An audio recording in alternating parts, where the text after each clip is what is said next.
The clouds parted over the Isles of Boreas. It was time to choose. The rebellion was in trouble. Ravens were scouting for the secret rebel base. They needed a game changer. Pieces of the Sky Ripper had surfaced. Renato knew that using it could go catastrophically wrong, but he was sure he could figure out how to use it safely. Also, a temple had risen out of empty desert. The Iblis stone was hidden there. It was a dangerous artifact. It could corrupt its user into a bloodthirsty monster. Maybe he could find a way to use it, to take its power without surrendering to its wickedness. And also, his old friend Lupino needed rescuing. Of course, Renato had a pretty strong suspicion that Lupino had betrayed the rebellion, and he had a gut feeling that he needed to use that to his advantage.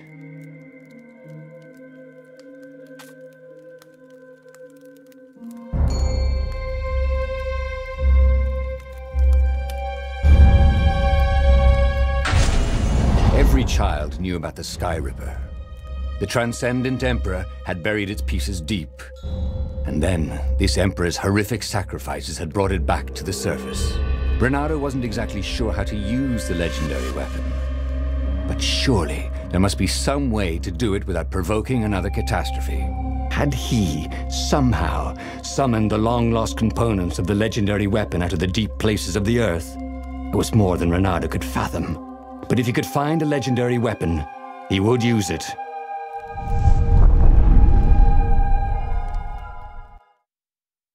As he set foot on the island, Renato couldn't help feeling a bit curious. Was Lupino still waiting to be rescued? No. He was probably drinking champagne with the ravens. Did ravens drink champagne? Did rabbits? Renato felt oddly thirsty, come to think of it.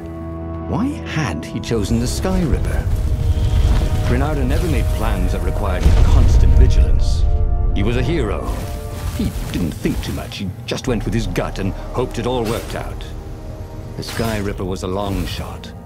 He'd have to devote himself to it. No side journeys, no rescuing old friends. That was against his nature. Could he stick with it?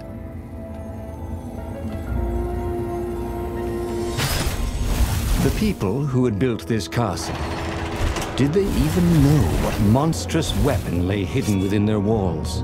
The Sky Ripper could destroy anything it touched, or so the legend said. As the Transcendent Emperor had fought the lost gods, thousands of them, but Renato had been through war. The only merciful war was a short one.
Sky Ripper's armature.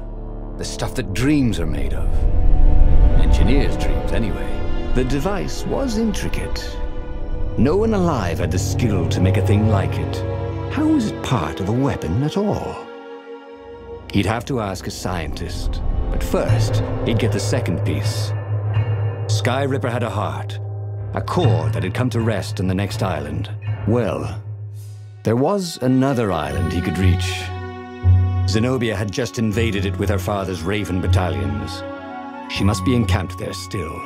But fighting Zenobia now, that made no sense at all. He'd already sacrificed one friend to get this armature, was it? He didn't need to hurry to face her. She would find him.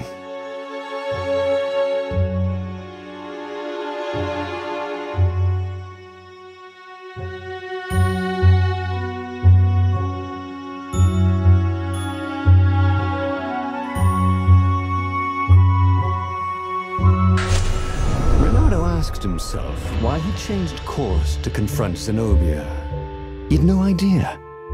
Sometimes he would just do things, and he could never figure out why he'd done them. Usually, they worked out. After all, he was a hero.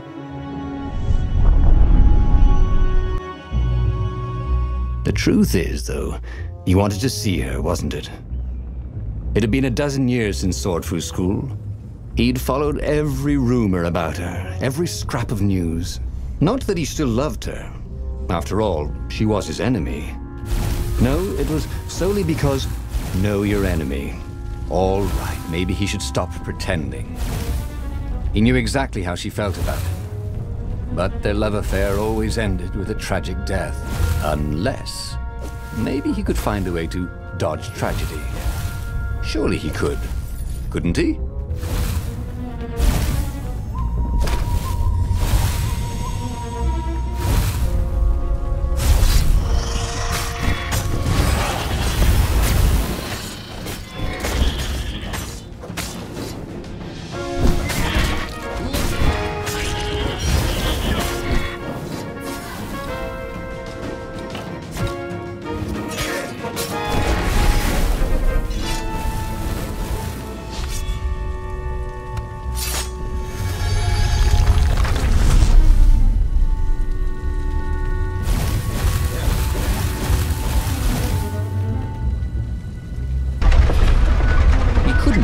Worse with Zenobia than he'd done with the core, could he?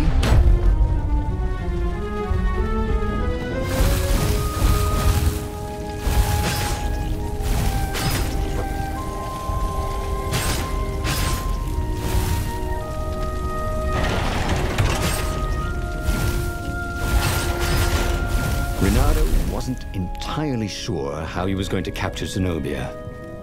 She'd be expecting him. And he didn't have Lapino to cook up a clever plan. Why was it again that he hadn't got the core? Maybe because the results tended to be disastrous. These streets were familiar. The Swordfu School was closed now, but he had been down that street 1,000 times. He knew that pub. He knew that alley. He knew the alley behind it much too well. No wonder Zenobia had chosen to invade this island herself. Renato slinked through Zenobia's ship, making no sound at all. Where were her guards? Finally, he reached her bedroom. She was curled up on her bed. Oh, he'd forgotten how beautiful she was. How sleek, how soft. He tapped her on the shoulder with his sword. She vanished, and he suddenly noticed he couldn't move except his mouth. In fact, soon he couldn't keep his mouth shut. He told Zenobia everything. Skyripper, the Iblistone, even where the secret rebel base was, until he was hoarse. It was some kind of truth spell. A talky truth spell. She called her father by Farspeaker Toad and filled His Majesty in. But why didn't he get the core? Croaked the Farspeaker in something like His Majesty's croak. Because I missed you, darling. Renato grinned. He doesn't even know why, frowned Zenobia.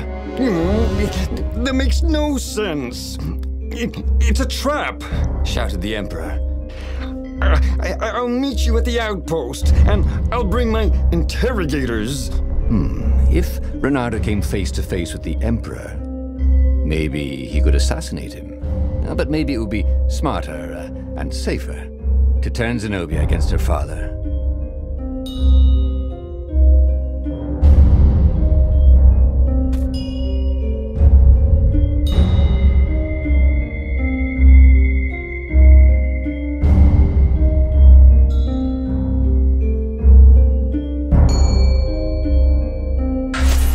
What are you doing? Asked Zenobia. Did you ever wonder why the Emperor adopted you? He asked her. She shook her head. He told her. His Majesty wanted to bring the lost gods back. They could make him an eater of souls, an immortal. But to seal his bargain with them, he needed a sacrifice. Someone who truly loved him. She was stunned. Furious. You're lying. Under a truce spell? It's a trick. You can't prove that. Take me to the observatory, and I will.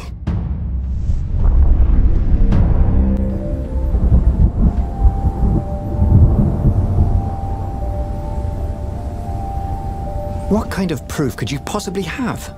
She said as they landed on the Nexus. Your father ritually sacrificed a village, and he left witnesses? The scientists resurrected one. Well, it's not really alive, but it can talk. A true witness. She frowned. The dead can't lie. Well, I bet they could. They just don't have any reason to. She nodded grimly. You go on ahead. I don't want the Ravens to see me.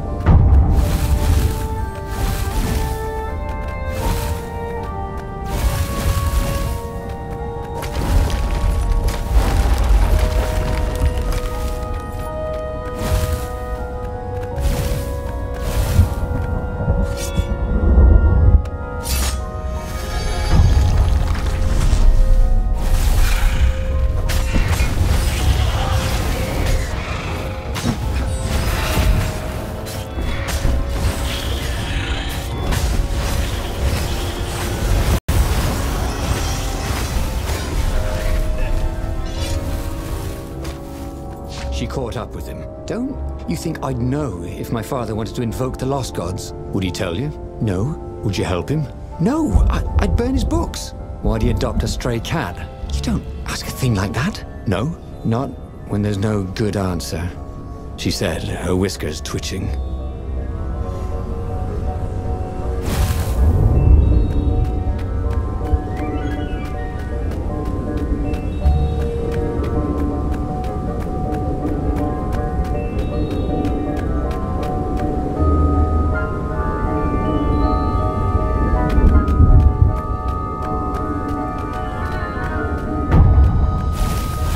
With all the secrets he revealed to the Emperor, the Ravens were probably heading for the secret base.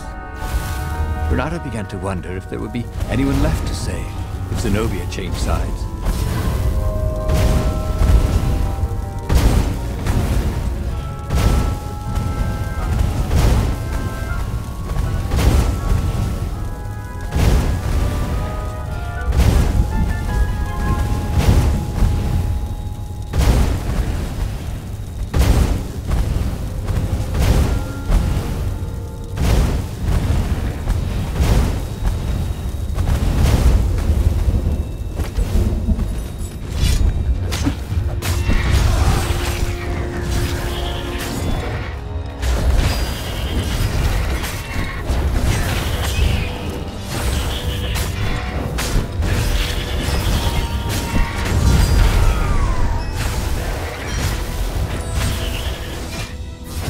Renata knew more than he ever had.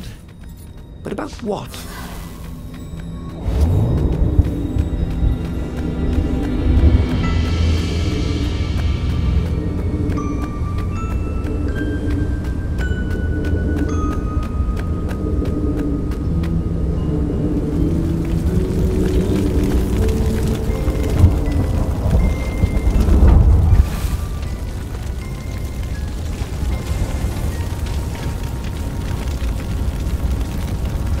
The observatory was a burning hulk.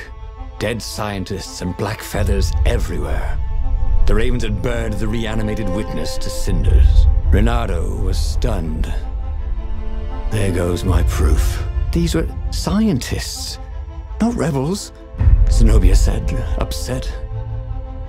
Why would he do this? I don't know. Let's go to the fleet and ask him. Yes.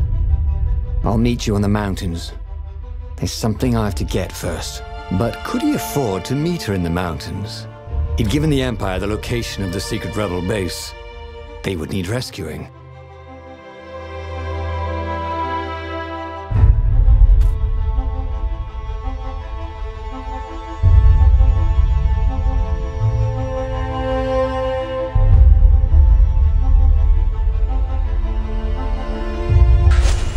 Bernardo was torn. He wanted Zenobia to see the truth of her father. But she could get the truth out of her father faster without him tagging along. Meanwhile, the fleet would soon be knocking on the door of the secret rebel base. Bernardo had better be there when they did.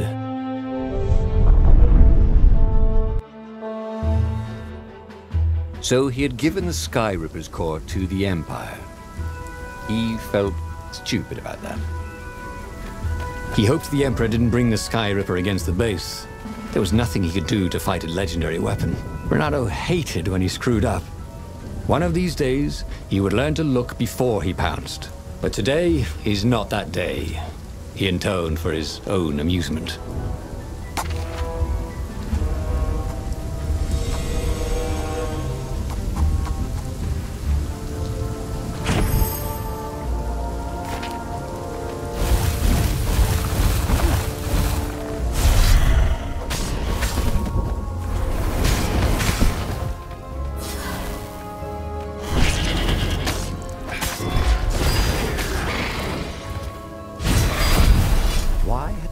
Opened the Book of Destinies. At least he'd have known about that gobbler. Why hadn't Hypatia opened it? War. And this was kind of terrifying. What if they had? And what had happened had been the best future they could find.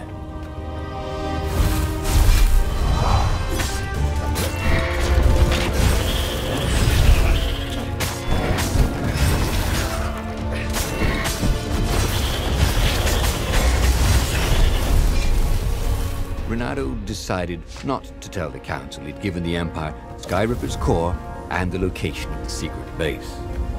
They needed him in battle, not in the brig, right?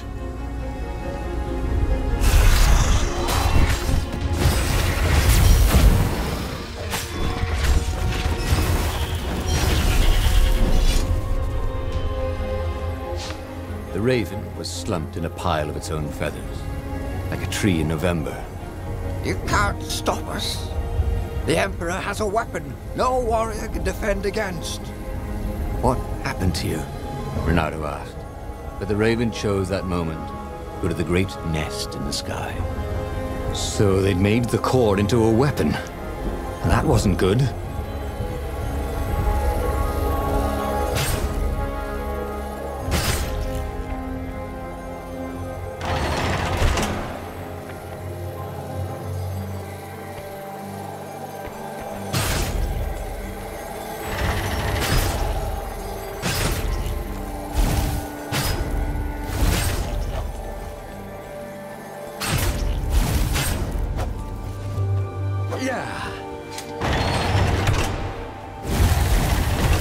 Long stairs. So he was close to the rebel base. Nothing was on fire. So far, so good.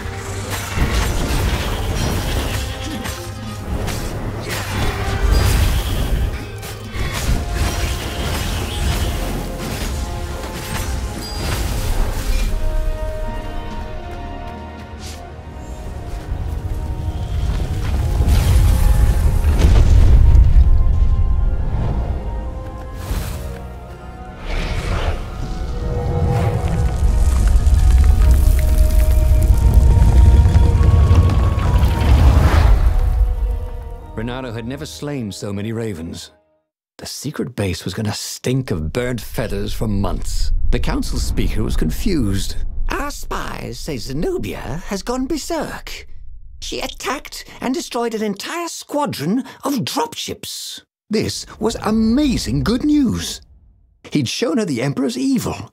Now she'd gone over to the rebel side. Now is our moment. Attack! Bernardo exulted. They could win this thing. Zenobia commanded half the fleet.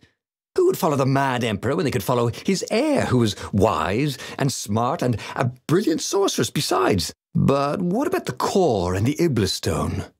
What evil could the Emperor wreak with those? As he closed in on the Imperial fleet, Bernardo liked his odds.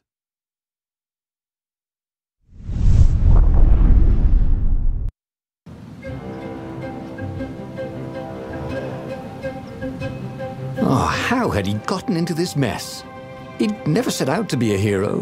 When he was a kid, he'd wanted to be a great cat burglar, until his mother had explained about foxes and cats. And then the Emperor had gone mad and started sacrificing kittens to the lost gods. There were a lot of dead ravens here. Who had slain them?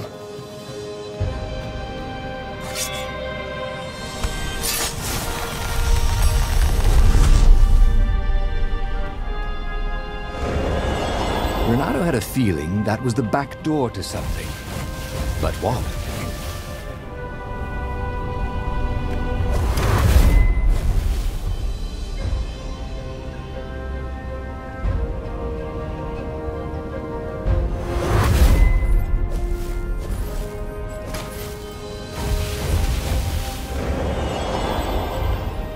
There were raven bodies everywhere. The precision of the wounds. Renato recognized her style. It appeared that she was single-handedly turning the tides of the battle. Good. That left the Emperor with only the core. Against him, all the rebels, his daughter and her ravens. He wished he was fighting alongside her, but they'd meet up soon enough.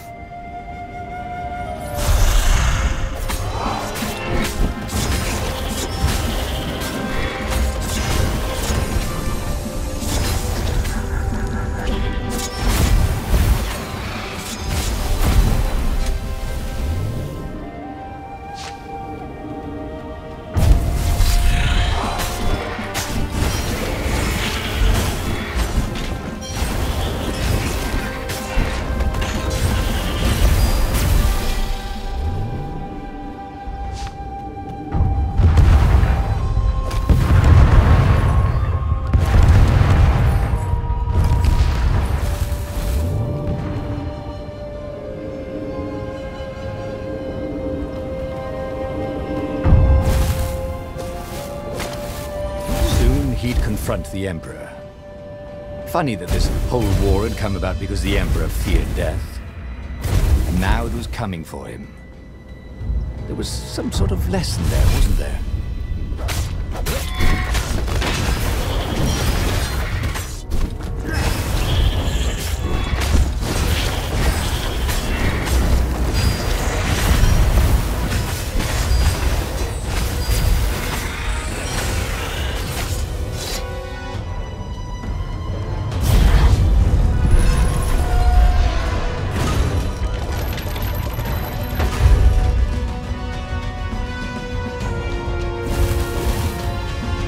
Zenobia was cutting down the Emperor's bodyguard like they were mushrooms. The Emperor was frantically readying some arcane instrument, brass and hammered steel wrapped around a glowing, thrumming sphere.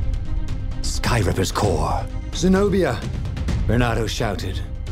But he had no idea what else to say. Revenge! She shouted as she cut the last bodyguard down. A ray lanced out of the sphere. Everything around her burst into flames, but her sword seemed only to absorb it. She walked towards Isengrim III like she was walking against a river. Nothing could stop her. They were going to win. Zenobia stabbed the Emperor dead and flicked the moaning apparatus off. She was laughing hysterically. Or weeping, maybe. They had won. He ran to her. I killed my own father. She wept, and he held her. He told her he loved her.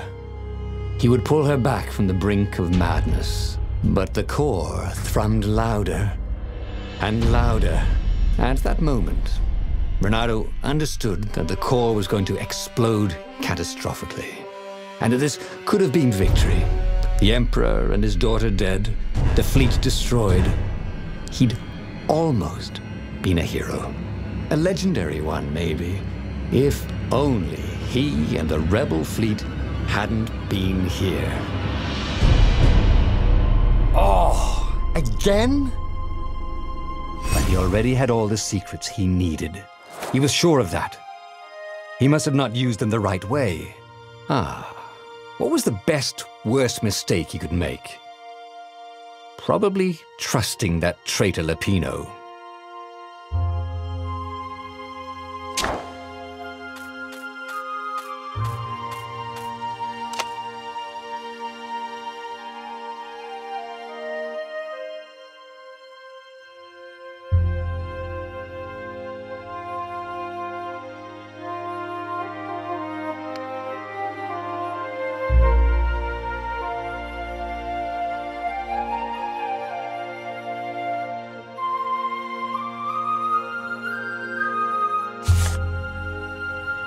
The book's pages fluttered to the beginning once again, faster than before, and he fell. The clouds parted over the Isles of Boreas. It was time to choose. The rebellion was in trouble. Ravens were scouting for the secret rebel base. They needed a game changer. Pieces of the Sky Ripper had surfaced. Renato knew that using it could go catastrophically wrong, but he was sure he could figure out how to use it safely. Also, a temple had risen out of empty desert. The Iblis stone was hidden there. It was a dangerous artifact. It could corrupt its user into a bloodthirsty monster. Maybe he could find a way to use it, to take its power without surrendering to its wickedness. And also, his old friend Lapino needed rescuing. Of course, Renato had a pretty strong suspicion that Lapino had betrayed the rebellion, and he had a gut feeling that he needed to use that to his advantage.